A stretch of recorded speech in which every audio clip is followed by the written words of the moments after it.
Assalamualaikum.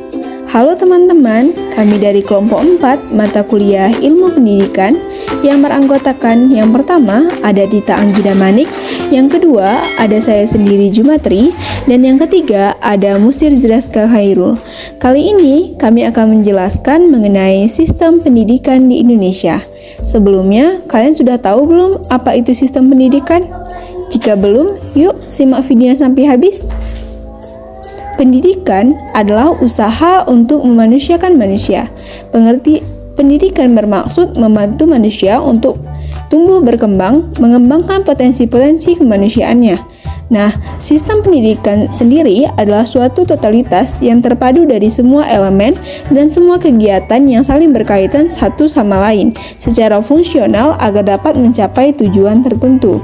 Nah teman-teman, jadi dapat kita simpulkan bahwa pendidikan sebagai suatu sistem adalah pendidikan sendiri yang terdiri dari elemen-elemen atau unsur-unsur pendidikan yang dalam kegiatannya saling terkait secara fungsional sehingga merupakan suatu kesatuan yang terpadu dan diharapkan dapat mencapai tujuan yang telah ditentukan. Nah teman-teman, itu tadi pengertian daripada sistem pendidikan. Berikutnya, komponen pendidikan.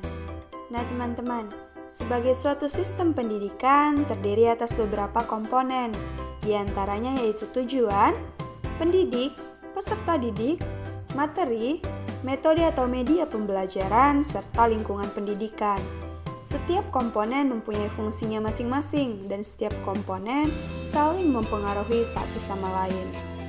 Nah, teman, untuk melihat apakah di dalam pendidikan maupun sistem pendidikan ada masalah, maka kami melakukan riset dengan hasil di mana kami menemukan beberapa masalah sebagai berikut.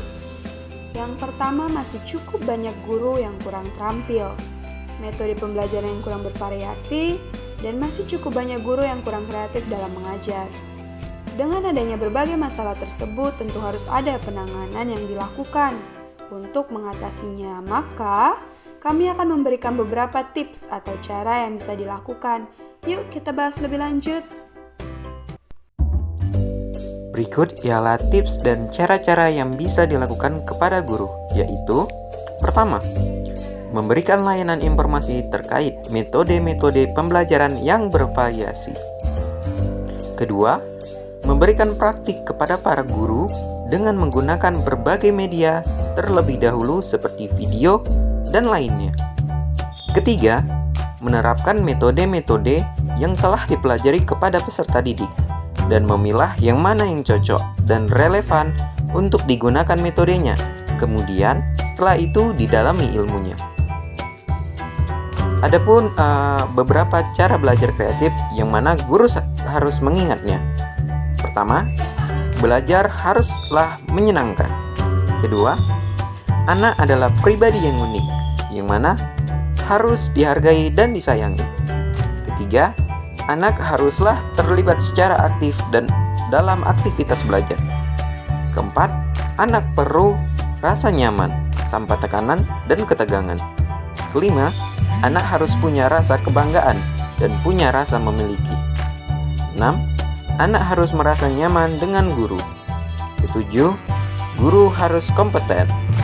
8. Anak harus mempunyai kebebasan mendiskusikan masalah secara terbuka dengan semua orang. Kesembilan ataupun yang terakhir yaitu perlu menumbuhkan kerjasama lebih dari sekedar berkompetisi. Demikianlah video dari kami, semoga bermanfaat. Wassalamualaikum warahmatullahi wabarakatuh.